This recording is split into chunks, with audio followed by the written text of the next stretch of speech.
Did you measure to attain your height? Do you use geometry to radiate your limbs? Do you lament storm-torn branches? Do you inventory your leaves for the sun? You did none of these things, yet man in his cleverness cannot match your perfection.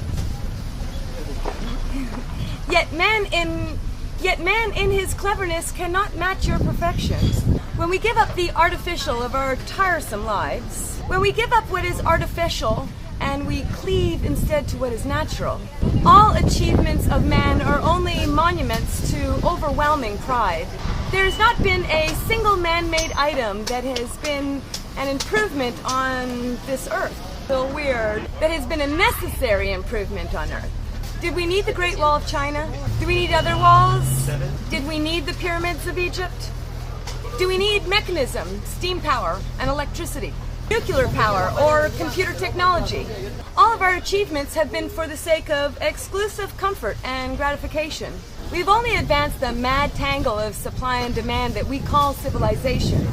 We do not need this sophistication in order to live with the knowledge of nature. Our involvement in society actually binds us to this fact. We ignore the natural order of our own bodies and minds. And sometimes some of us close ourselves to the point that only sex and drugs are stimulant enough. We actually lament that we are lost and we are alienated. Ironically, the answers are right nearby.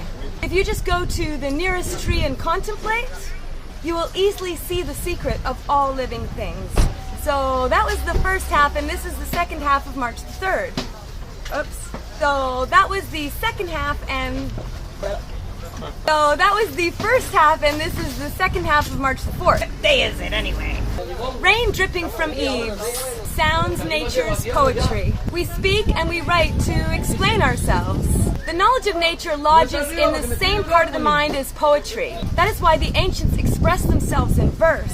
There is the same quick perception. When we are in touch with the knowledge of nature, it is not our academic learnings that are speaking to us, but it's actually the spirit of the knowledge itself. The old texts are very specific about this. That is why there is such a vast difference between the world of scholars and the world of practitioners, just the same as the words of academics differ from the words of poets. At the elementary stages of study, we need to articulate our experiences, and we have to let the knowledge of nature just flow through us. Followers of the knowledge of nature frequently use writing and art, and they even use poetry as tools for self-discovery. And by articulating their experiences, it helps them to understand the stages that they're going through. Once they can do this, it satisfies and neutralizes their rational minds. The process clears away intellectualism, and leaves the true knowledge of nature, which is not subject to words or images. See you next time. Bye!